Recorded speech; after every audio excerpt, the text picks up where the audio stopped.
Media violence, what are the implications? Abstract. The various manifestations of violence in media, namely, movies, television, video games, books, and music, incur a substantial danger to the psychological health of children and adolescents as well as the well-being of society overall.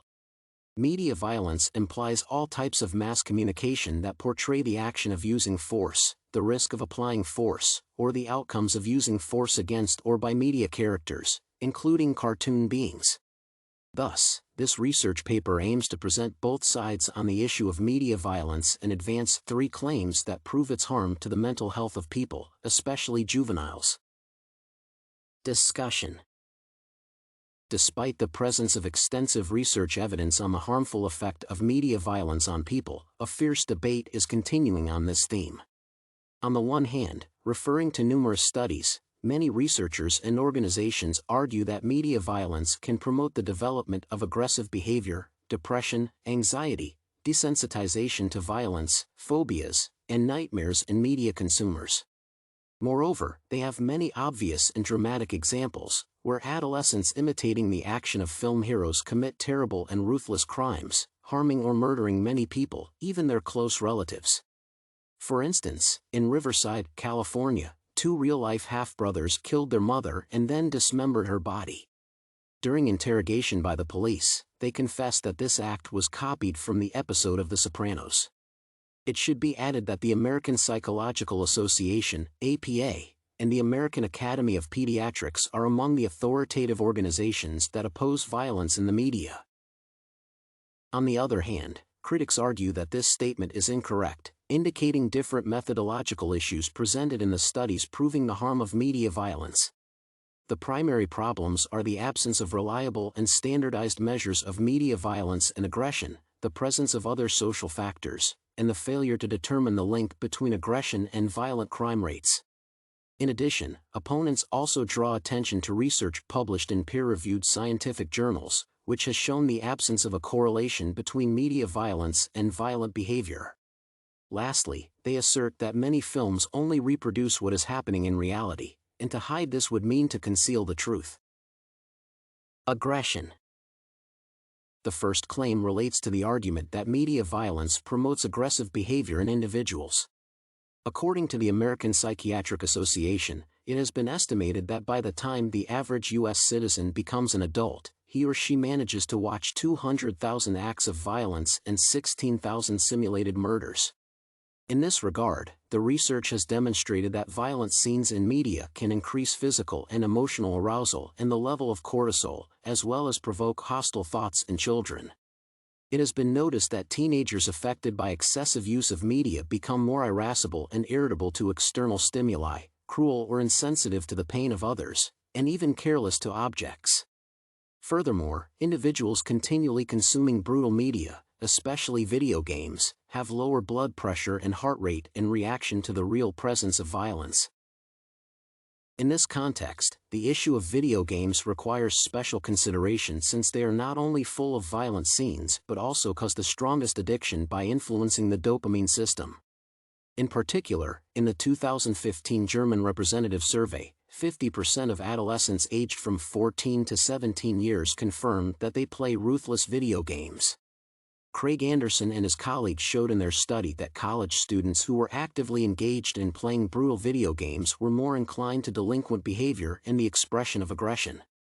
In 2015, the APA concluded that there is a clear connection between violent video game uses and both increases in aggressive behavior, aggressive affect, and aggressive cognitions, and decreases in prosocial behavior, empathy, and moral engagement. As a result, video games promoting aggressive behavior can lead to an increase in the number of fatal and non-fatal victimization occurring in society. Depression, anxiety, and phobias. Excessive consumption of media, especially with violent elements, can develop acute depression, symptoms of obsessive anxiety, baseless phobias, and other severe psychological disorders.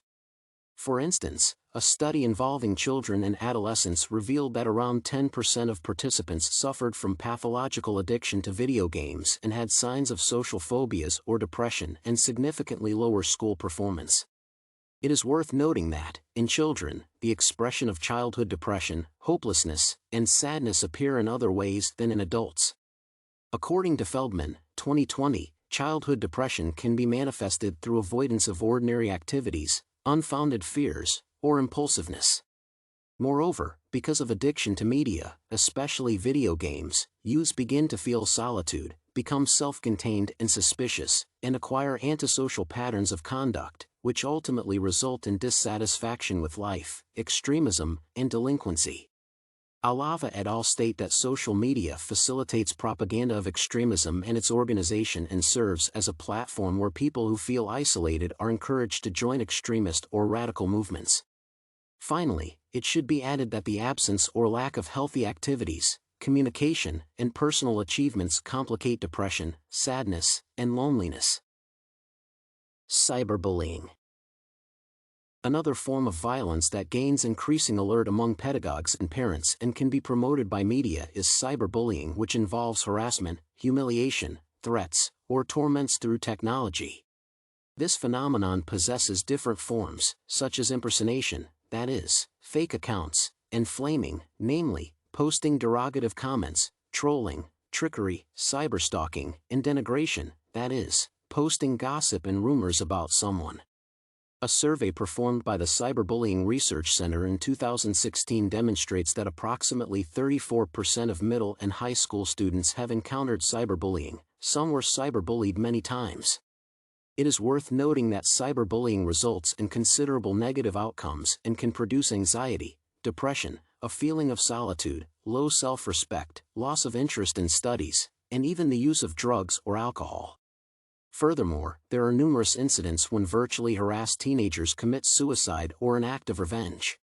It should be admitted that one of the leading causes of cyberbullying is extremely brutal video games where children, often for entertainment, chat using abusive words, offensive or humiliating nicknames, intimidation, and threats. Conclusion. In summary, this paper has presented the two views of scholars on the question of the ability of violent media to cultivate violent behavior. In particular, the first part asserts that media causes delinquent behavior by illustrating antisocial conduct patterns and cultivating aggressive attitudes towards surrounding people, while the second group indicates a bias toward these accusations. Moreover, the paper has made three claims that support the idea of the harmful influence of media on an individual's behavior. The first claim states that brutal scenes in the media can incite aggressive feelings, emotions, and thoughts. In addition, violent media promote the development of feelings of anxiety, depression, and phobias, which can eventually lead to the commitment of crime and participation in extremist movements or subcultures. Finally, the media facilitates cyberbullying that can produce a feeling of solitude, anxiety, depression, and low self-respect, and push adolescents to commit reckless, emotional acts, including suicide.